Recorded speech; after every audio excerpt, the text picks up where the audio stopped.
Assalamualaikum warahmatullahi wabarakatuh. Perkenalkan, nama saya Gary Trisna Putra dari kelas 11 3. Saya hari ini akan membacakan cerpen, yaitu Sepotong Senja untuk Pacarku bagian Tukang Pos dalam Amplop, karya Seno Gumira Aji Dharma. Dikarenakan kurang akal, kurang siasat, seorang tukang pos jadi tersesat. Celakalah begitu dia ada mendusin waktu sudah lewat 10 tahun. Aku mengayuh sepedaku dengan terengah-engah mendaki bukit. Sudah berpuluh-puluh tahun aku menjadi tukang pos, pengantar surat yang tidak pernah mendapat surat. Namun baru kali inilah aku harus mengantarkan surat ke suatu alamat yang begitu jauh, seolah-olah berada di ujung dunia. Sudah 40 hari 40 malam aku mengayuh sepedaku nyaris tanpa henti sebelum akhirnya sampai ke bukit kapur ini. Aku mengayuh sepedaku siang dan malam, dan hanya berhenti makan, minum, dan tidur sebentar di bawah pohon yang rindang, sembari merasakan tiupan angin dan mendengarkan suara kericik sungai mengalir. Ketika tergolek-golek di atas rumput, mengenangkan keluarga yang sudah lama ditinggalkan. Untuk pertama kalinya dalam hidupku sebagai tukang pos, pengantar surat yang merana tanpa penyapa, aku harus melakukan perjalanan yang begitu panjang di bawah terik matahari dan sinar bulan, mengantarkan surat dengan alamat yang begitu ajaib, mengarungi lembah, hutan, dan padang rumput, sebelum akhirnya menyusuri pantai selama berhari-hari sampai tiba di atas bukit. Heran, ada orang yang tinggal di bukit kapur ini, di mana angin panas dan kering bertiup membawa bubuk gamping. Aku mengayuh sepedaku dengan terengah-engah sambil melihat ke belakang, melihat tas surat yang terletak di bencengan sudah dari kemarin. Salah satu tas itu mengeluarkan cahaya merah keemasan, seperti senja sempurna yang kejinggaan cahayanya membakar langit. Dalam perjalananku yang panjang selama 40 hari 40 malam, aku memang nyaris tidak pernah berhenti. Pada malam hari pun tidak tidur, mengayuh sepeda sepanjang malam di jalan tol tanpa ujung di bawah sinar rembulan yang kebiru-biruan. Tetapi aku selalu berhenti apabila senja menjadi sempurna. Berpuluh-puluh tahun dalam kehidupan manusia yang fana, sangatlah mungkin ada seseorang yang tidak pernah merasa senja itu ada. Namun aku bukan orang yang seperti itu. Memang senja seringkali juga begitu-begitu saja, tanpa cahaya merahnya yang kejingga-jinggaan, dengan hamparan mega-mega yang terbentang dalam sepuhan keunguan, sehingga bagaikan kapas yang dicelup warna ungu muda, tanpa lempengan matahari raksasa yang tenggelam di balik cakrawala dengan geletar yang membuat udara bergelombang dan berperasaan menjadi rawan. Bagiku, menghayati senja sama pentingnya dengan berdoa di dalam kuil. Dalam perjalananku mengayuh sepeda 40 hari 40 malam, beberapa kali menjumpai kuil-kuil yang sudah menjadi runtuhan maupun masih digunakan. Tapi aku tidak pernah berhenti di kuil yang manapun. Hanya apabila senja menjadi sempurna dan cahayanya yang keemas-emasan membuat langit membara sebelum menjadi ungu, biru, dan kelam, aku akan berhenti menghayati bagaikan suatu upacara sebelum kembali melanjutkan perjalanan.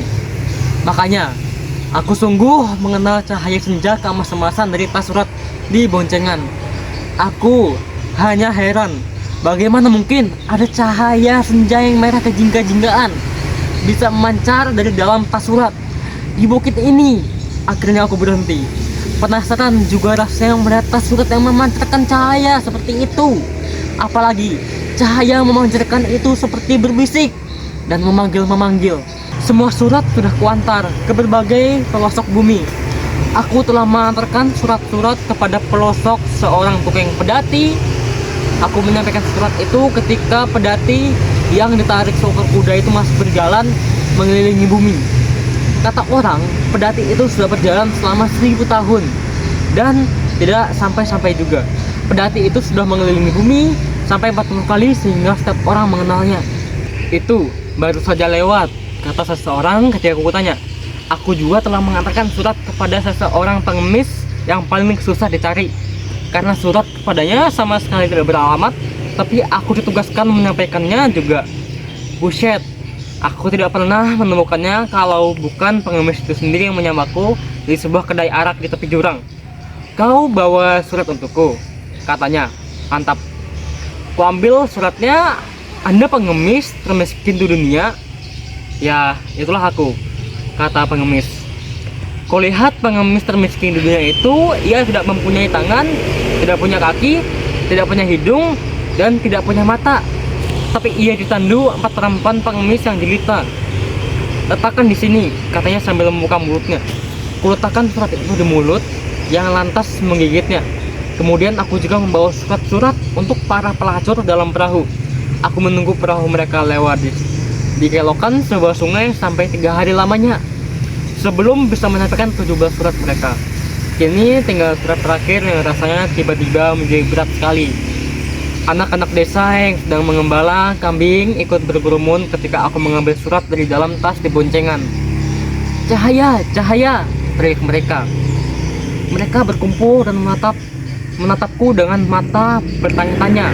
Ku ambil amplop itu, berat juga untuk ukurannya, malah berat sekali rasanya. Heran aku bisa kuat membawanya selama ini. Rupa-rupanya ada celah yang terbuka. Petugas Federal Express di kota mana pelangi yang tidak pernah memudar itu kurang teliti merekatkan penutup amplop. Payah, itulah kalau kerja sudah menjadi rutin. Tidak terpikir bahwa surat bukanlah sekedar surat, tetapi surat adalah pesan, kandungan rohani manusia yang mengembara sebelum sampai tujuannya.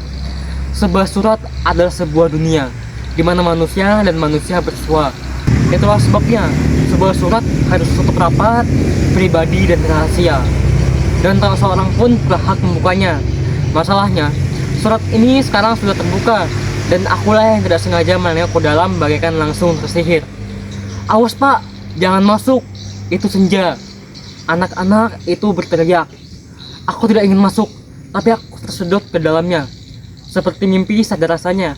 Tiba-tiba aku sudah berada di dalam amplop dan berenang seperti ikan. Ternyata amplop ini memang berisi senja. Sepotong senja di mana terdapat matahari sudah terbenam separuh di cakrawala.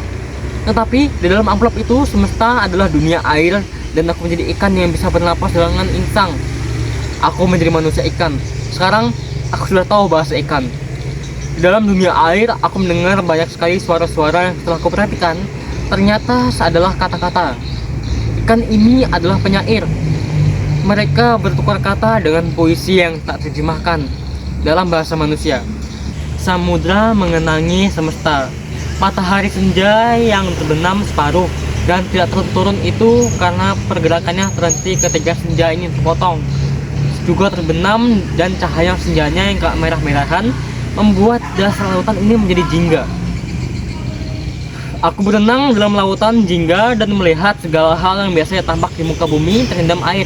Gunung-gemunung, gedung-gedung, dan jalan raya tampak terkilat keemasan di dalam air yang jingga, membuat segalanya serba baru dan mengherankan. Aku jadi ngeri. Bagaimanakah surat ini akan diterima? Aku meluncur di dasar lautan seperti ikan menuju matahari yang membuat segala-galanya menjadi jingga. Matahari itu tampak begitu besar, begitu dekat, tetapi yang ternyata begitu jauh. Apakah matahari di dalam lautan ini sama jauhnya seperti matahari yang terlihat di atas bumi? Kalau memang begitu, pastilah air lautan ini banyak sekali, memenuhi ruang angkasa sampai menenggelamkan matahari dan bintang-bintang dari segenap galaksi. Buset, dunia telah dikuasai ikan, dan aku menjadi manusia ikan di dasar lautan di dalam amplop. Lama sekali aku meluncur, sampai lupa makan dan lupa minum, dan juga lupa waktu. Aku tak tahu berapa lama dan berapa jauh aku sudah meluncur. Aku hanya melihat matahari di dasar lautan yang masih juga terbenam separuh itu tidak pernah menjadi lebih dekat. Aku meluncur seperti ikan, bersama ikan maupun sendirian, mengarungi lautan. Ku dengar percakapan ikan, ku dengar nyanyian ikan, ku dengar bisik-bisik ikan, ku dengar rintihan ikan, ku dengar cerita ikan, ku dengar bercerita ikan. Astaga, apa kita tidak bisa sekedar menjauh sedikit dari penderitaan? Nun, di kejauhan, kulihat ikan paus merah yang bersimpah darah itu merintih, seperti sesuatu yang pernah ku kenal. Aku berhenti, mencoba mendengar lebih jelas. dan ku dengar semakin banyak suara seperti yang pernah ku kenal. Aku menyelam lebih dalam. Dasar lautan telah menjadi begitu terang dan berkilat emas-emasan. Karena matahari yang terbenam itu, aku terus menyelam semakin dalam dan semakin dalam, sampai bisa aku temukan bahwa suara-suara itu ternyata berasal dari Candi Borobudur. Aku berenang di antara stupa-stupa berlumut dan menyaksikan bahwa patung-patung batu bersemadi itu ternyata bersuara seperti berdoa. Tapi entahlah, doa atau mantra atau gumam ataukah suara-suara. Jadi inilah suara-suara yang terbawa cahaya yang kudengar di atas sana. Apakah jadinya bila amplop ini dibuka? Ku jelajahi sisa peradaban manusia di dasar laut. Ku hapus lemut yang menutupi prasasti-prasasti terpendam, dan ku baca sejarah seperti yang pernah berlangsung di muka bumi. Dan dalam air itu, aku menjadi sangat sedih. Aku mungkin menangis, tapi aku tidak bisa mendengar suara aku sendiri. Air mataku bercampur air laut, sehingga air mata tidak mempunyai makna lagi. Aku berenang-renang di antara ikan, di dalam kota-kota cahaya di dasar laut yang masih utuh, seperti ketika belum terendam. Semesta adalah dunia air. Kulihat tanganku yang telah bersisik, jari-jariku yang dihubungkan selaput, dan dari sebuah cermin besar di bekas sebuah kafe, kulihat betapa punggungku ditumbuhi sirip. Apakah semua ikan ini juga berasal dari manusia? Di bawah ketiakku pun tumbuh selaput yang membuatku bisa mengepak seperti ikan pari. Kurasa aku betul-betul menjadi manusia ikan. Mungkin sudah lama sekali, tapi mungkin juga baru sebentar. Entahlah apakah waktu masih penting sekarang ini, dan apakah masih bisa dihitung. Aku hanya tahu bahwa aku beranak pinak dengan cepat sekali. Aku kawin dengan seekor lumba-lumba dan melahirkan spesies baru. Anak-anakku menjadi makhluk air yang mempunyai kecerdasan, sehingga dimungkinkan membangun kembali sebuah dunia yang beradab dalam air. Kota-kota cahaya yang dahulu dibangun manusia mulai dihuni oleh keturunan-keturunan anakku yang mengawini ikan-ikan lain. Kami, bangsa baru di dalam air, berkembang biak dengan sangat cepat. Aku sudah menjadi ikan sepenuhnya, suatu jenis ikan yang belum pernah ada di dunia ini. Tubuhku bersisik, punggungku bersirip, tanganku seperti gabungan sayap, kelelawar, dan ikan peri. Kakiku disatukan selaput, sementara kepalaku melonjong seperti ikan tetapi berunsur manusia. Mataku syukurlah tak mengenal cahaya senja. Kepada keturunanku, ku riwayatkan sejarah manusia di muka bumi yang dengan segala kelebihannya dari segenap makhluk lain yang tak pernah mampu menahan dirinya sebagai penghancur. Bangsa kami terheran-heran tak mengerti jika mendengar kisah manusia. Mereka tidak bisa membayangkan betapa mungkin manusia menghancurkan hutan, mengotori laut, menyantap makhluk-makhluk lain, dan membantai sesamanya tanpa perasaan. Mereka tak mengerti betapa manusia bahkan bisa menjadi begitu jahat, dan dengan kecerdasannya hanya merusak semesta yang suci. Demikianlah dasar laut yang selalu bercahaya kemasan-emasan seperti senja ketika matahari terbenam terbangun, sebuah peradaban yang mencoba belajar dari kesalahan manusia. Berjuta-juta spesies makhluk air baru berdasarkan berbagai perjuangan membangun dunia yang beradab, melanjutkan tujuan-tujuan manusia. Aku suka menjelajah di kota-kota bercahaya kemasan di dasar laut, atau melanjutkan diri ke galaksi dalam semesta yang hanya berisi air. Segala bintang terendam air.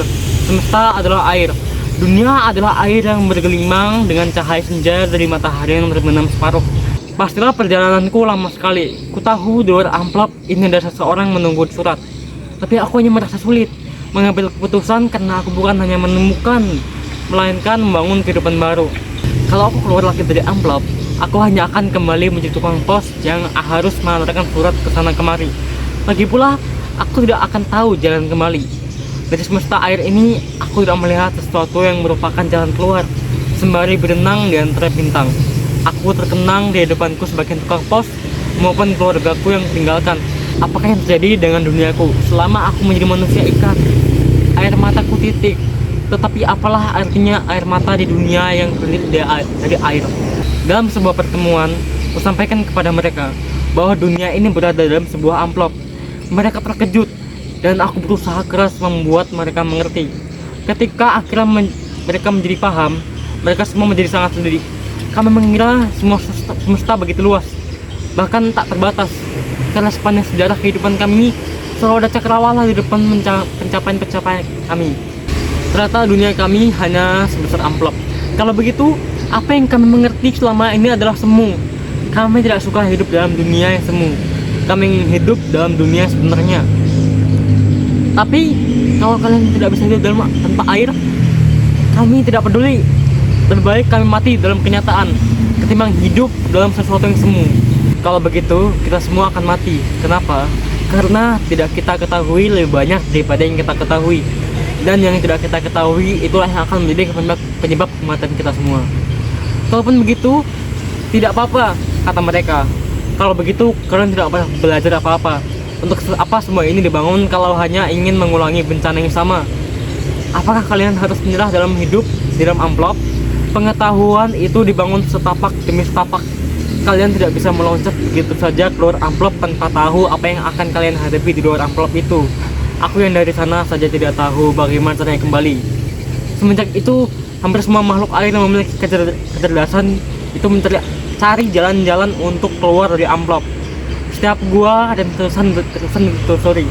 Siapa tahu seperti sebuah jalan yang menghubungkan dunia luar dalam amplop. Aku menjadi sangat takut dengan cita-cita kemajuan yang tidak kunjung padam. Aku pergi ke Candi Borobudur dan melihat patung-patung batu itu dalam stupa masih bergumam, seperti mendengungkan mantra-mantra. Suara-suara gumam seperti mendengungkan mantra. Suara-suara itu menyerap bersama cahaya senja, larut dalam gelombang air, berdenyar-denyar dalam kertap kemasan yang melintasi relief sepanjang dinding batu. Makhluk-makhluk air keturunanku suka berziarah ke Borobudur. Candi itu dipenuhi ikan dan menjadi lebih hidup daripada sebelumnya. Aku ingin menyampaikan berita ini kepada dunia luar. Namun bagaimana caranya? Aku ingin membuat catatan. Tapi dunia air ini kami tidak mengenal huruf dan cara berpikir kami sama sekali lain. Percakapan kami berlangsung dalam pikiran. Karena mulut kami tidak berlidah, kami tidak bertelinga, dan air tidak akan mampu menghubungkan suara-suara kami sehingga terdengar seperti kami menyuarakannya. Aku masih melamun di Candi Borobudur. Ketika senja tiba-tiba beranjak, matahari yang terbenam separuh selama berabad-abad itu bergerak kembali. Senja akan segera berubah menjadi malam. Dunia akan menjadi gelap dan segalanya akan menjadi lain. Ikan-ikan berenang mundur. Makhluk-makhluk itu akhirnya terkejut dan berlingsatan. Cahaya senja yang kemerah keemasan itu memudar dengan cepat, meninggalkan nuansa ungu yang kelam. Dan dasar lautan yang tadinya selalu terang berubah menjadi gelap sama sekali. Aku terpaku di tempatku, meraba-raba dinding candi. Di sekitarku hanya kegelapan dan tidak bisa melakukan apa-apa. Inilah malam. Apakah esok matahari akan muncul lagi? Aku memejamkan mata. Dunia dalam mataku yang kejam ternyata lebih terang daripada dunia dengan mata terbuka, yang kehitamannya jauh lebih hitam daripada hitam yang paling hitam. Dalam dunia dengan mata terpejam masih kulihat senja itu. Senja dengan matahari yang separuh terbenam.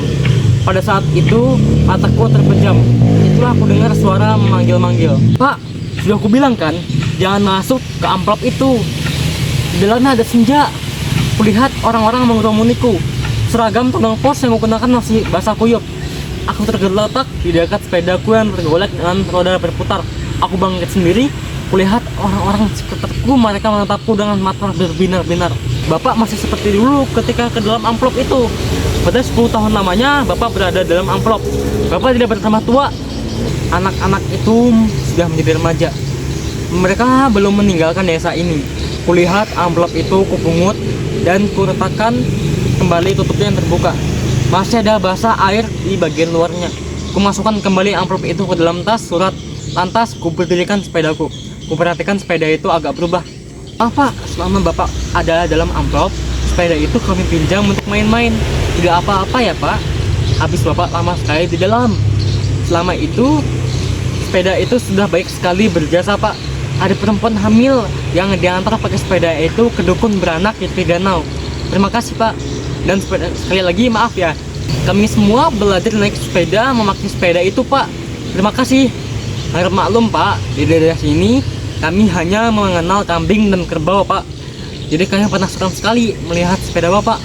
Tadinya kami mau menunggu Bapak keluar dari amplop, tapi setelah beberapa hari kami tunggu, kami pikir kami bisa memakainya saja Pak. Kami percaya Bapak pun tidak akan marah. Bapak lama sekali di dalam. Bapak tidak tahu jalan keluarnya. Aku tertegum. Aku sebetulnya gampang keluar dari amplop itu. Pasti Bapak tidak sempat memejamkan mata. Orang tua kami sering keluar masuk senja. Tinggal memejamkan mata saja, itulah pintu masuknya. Tapi kami semua tidak tertarik karena sudah kenyang dengan cerita. Kami lebih tertarik main sepeda. Apa Bapak banyak senang di sana? Aku naik sepeda dengan pakaian basah kuyup. Aku tidak tahu apa yang harus aku katakan. Aku mengayuh sepedaku dengan terengah-engah mendaki Bukit Kapur. Masih ada satu surat yang harus kita sampaikan ke tujuan seperti tertulis di alamatnya. Alina, ujung dunia.